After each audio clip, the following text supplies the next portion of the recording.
Like You, and then Stimela with I almost said Malume Vector, may his soul rest in peace. And that is Tana. You would think that he was gonna go the rap way, but he came this way. He still does it so well. So Lesotho, stand up, because it's really representing. Now we're gonna get into a health and wellness conversation in a short while, but let me give you a bit of background in terms of who I'm gonna be talking to about sexual health and the type of STIs that are out there and how you can be preventative about it.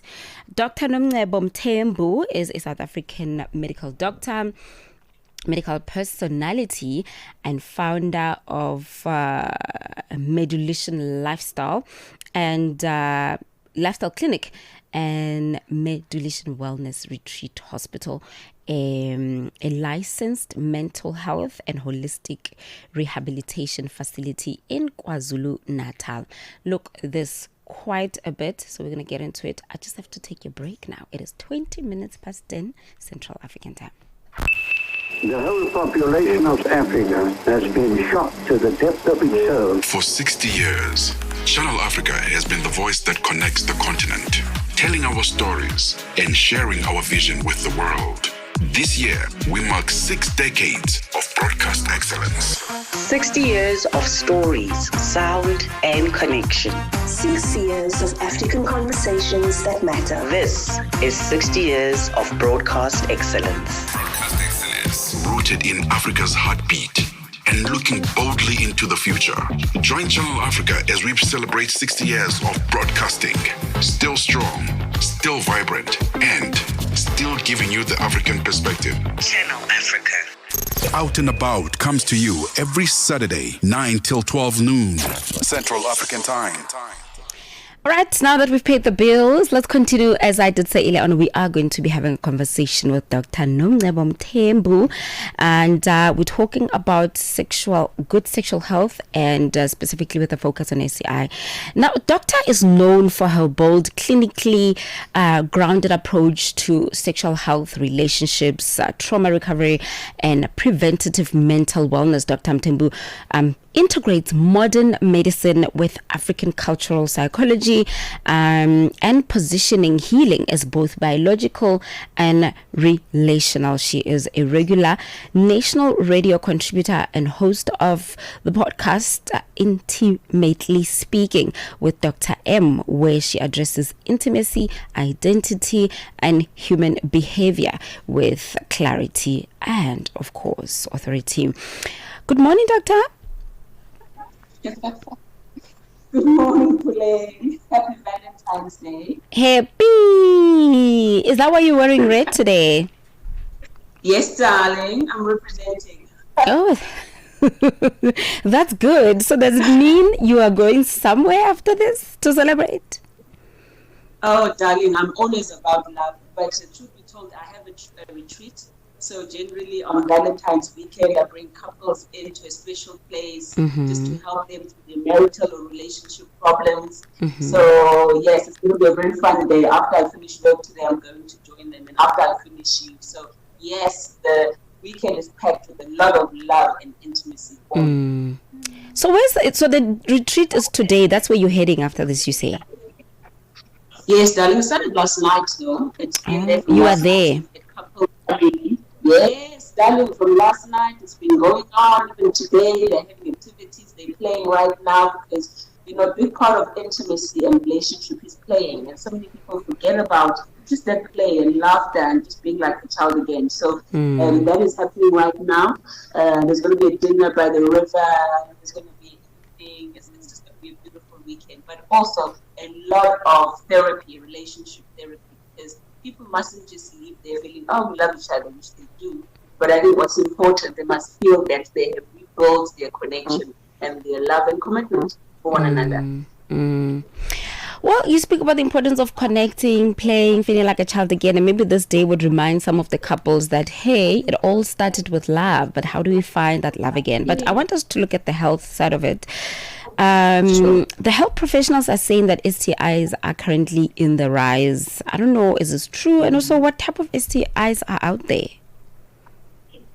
Look, Tano-sam, Many people assume that when we talk about STIs, we're talking about HIV only. But there's so many, STIs out there, and some of them, whether you're using a condom or not using a condom, you still get them. But especially for me, as women, there's a great awareness now around cervical cancer. And cervical cancer is caused by an HPV, which is an STI that you get through sexual intercourse. And I know many a times it's seen as if because it's cervical cancer in the cervix, it happens to women, it doesn't impact men. And yet it does, because the very same virus causes warts, genital warts. Men have warts, and not knowing that if you're a man and you have warts, then you're predisposing that woman to having this virus, which then ends up causing cervical cancer. But, viruses like herpes, people see them as cold sores, but also you have the same kind on private parts as well. Syphilis, gonorrhea, which causes discharge, chlamydia, and people say, I just had a discharge. Maybe my discharge is because of my periods, or I'm just a bit hormonal now. Just have everything checked out. It's very important. But I think Valentine's Day is a day where we celebrate love. And of course, with love, there is going to be some kind of human contact and intimacy between couples, or even new people who are just being in a new relationship. And I think what's more important is that people practice love. Love is beautiful, but please make sure we are responsible as well while we are practicing love and celebrating love. Valentine is annual or seasonal, but the effects are biological and forever. So it's important for us. I know it's quite boring to be talking about STIs on Valentine's Day, but I think it's safety first, which is very important. Beyond this day, beyond what happens today, safety is very important. And, a lot of people will be celebrating in different ways, and some, take it to the next level. I want to now go back to the issue of consent. Which I believe sometimes, yes. Yeah, consent is very important, Puleng. Consent is very important because people think that consent, when you're silent, it means we are formal or you agree. But consent has to be clear, but also consent is ongoing. Someone can say, I want to now, and then in the middle of intimacy, then they realize, no, I no longer want it. So it's important for people to know that consent is ongoing. So even when you're having intercourse with someone, that is why it's so important while you're connecting with them, just to touch base. Are you okay? You like this? Are you all right? Without you having to be rigid and saying, do you agree that I touch you? But just, are you okay? Do you like that? That alone is consent. So consent is very important. But on a day like this, we realize that because, there's the chocolates, there's the flowers, of course, sometimes even the wine. And we all know what alcohol does to us. Alcohol makes us so impulsive, but also it makes your inhibition, it lowers your inhibition. So condom is the last thing you think about, or to negotiate, about a condom is the last thing you're thinking about. And then it becomes worse with the young women. You might find that this man has bought you something expensive, has taken you to an expensive place, and it's almost as if because they did something so expensive for you, it's an automatic yes. And that shouldn't be the case. And I think speaking about consent empowers young women so that they know that despite what someone has done for you, your word is final, and your consent is your protection as well. Someone doesn't have to buy you with something. They can give you as a gift and their appreciation of love, but it ends with your consent and you saying no when you feel uncomfortable. And doctor, what sexual precautions should we all be taking? Not just today, but like generally. Well, sweetheart, it depends on, number one, is it a new person or is it not a new person? So I think safety also is also just about, one, let's say it's someone you haven't tested and you're not trusting and you're still, testing each other. Because I know with young people especially, time becomes the test of trust and safety. Someone says, oh, we've been together for so long, and I know this person, they look healthy, and that's the problem. So many people who are infectious are actually looking healthy. So one of the precautions is test. test regularly, test all the time with your person. And you're not testing so that, you dump the person, but you're testing for both your safety, this person and your own safety as well. So taking those regular tests is important. Knowing how to use a condom is very important. Knowing the expiry date, on your condom is very important. Keeping a condom with you at all times, because you'll never know, where the urge might rise or when it might rise. But also, just be careful about mixing alcohol or a lot of alcohol with new partners. Some people that you don't know, or someone where you still test the waters. Be careful, because you want to make sure that you are all there and you're not becoming impulsive and taken up by alcohol.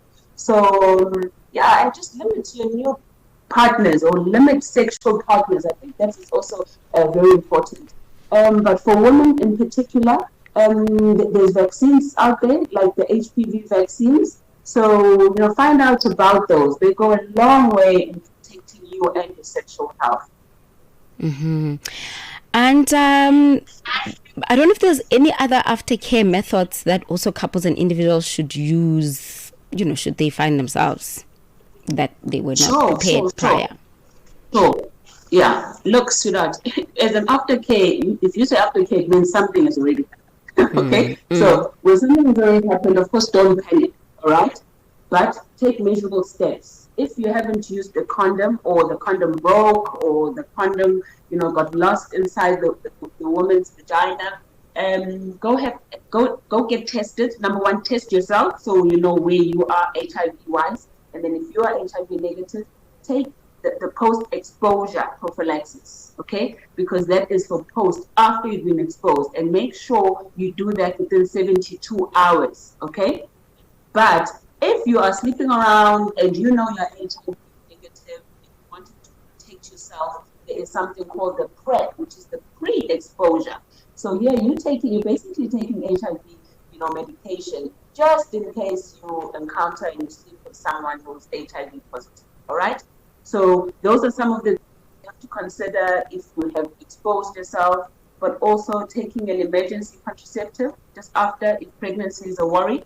But also just know that you cannot take emergency contraceptive all the time, because then your body gets used to the fact that you're taking it, and one day you are going to want to have a baby, and your body's going to be used to, if something happens, I take it out. Then you keep having miscarriages. So just be careful. Everything, do it within guidelines and do it within proportion. Avoid unprotected sex again if you found that, you went through that period, because it's very scary, actually, Puleng. It's very scary. You find that someone is celebrating Valentine's Day today, they have unprotected sex in the heat of the moment. The next 3 weeks, they are anxious. They don't know what happened, who they are now, and, the other partner, they're afraid to talk about it. And you find 2 months down the line, they're pregnant, and 6 months down the line, they're HIV positive. All in the glimpse of one moment of passion. So taking precautions is just as important as taking precautions before you do it. Mm-hmm. All right, doctor, thank you so much for talking to us. Where can we catch you? I'm Dr. Nomcebo Mthembu. As I said earlier on, I've got a podcast, which is Dr. Nomcebo Mthembu Network, which is on YouTube, where I talk intimacy, I talk sexual performance and healing, sexual problems, but also mental health. I'm very strong on mental health. But also, I'm a doctor, so just general health. I'm on Okozi FM twice a week.